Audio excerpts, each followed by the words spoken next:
इन वक्त असीं बलोचिस्तान ऐं सिंध जी सरहद जे वेझो आरी पीर ते आहियूं ऐं हिते हिकिड़ी सदियुनि खां रिवायत आहे त जेके चोर आहे उनखे हिते कसम खणायो वेंदो आहे जेकॾहिं हू चोर न आहे त मिटी कटंदो आहे ऐं जे चोर आहे साईं हीउ थोरो ॿुधाईंदा हिन जे बारे में। सही ॻाल्हि इहो आहे त हीअ आरी पीर दरगाह आहे जेके चोर खे पाणी में हणंदा आहिनि न उहा हीअ जाइ ऐं हीअ काठी आहे।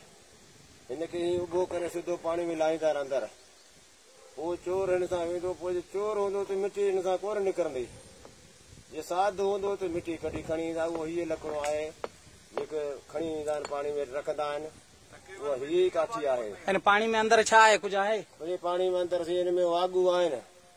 फ़क़ीरनि जा हिते ईंदो सॾु कंदो हज़ारे तादाद में वागू निकिरी ईंदा आहिनि हीअं वेझा बीहंदा आहिनि। पोइ चोर जेको हूंदो ऑटोमेटिक हुन वागुनि खां डिॼी हेठि कोन वेंदो। साधु हूंदो त उहो हलियो वेंदो वागुनि जो हुनखे परवाह ई न आहे।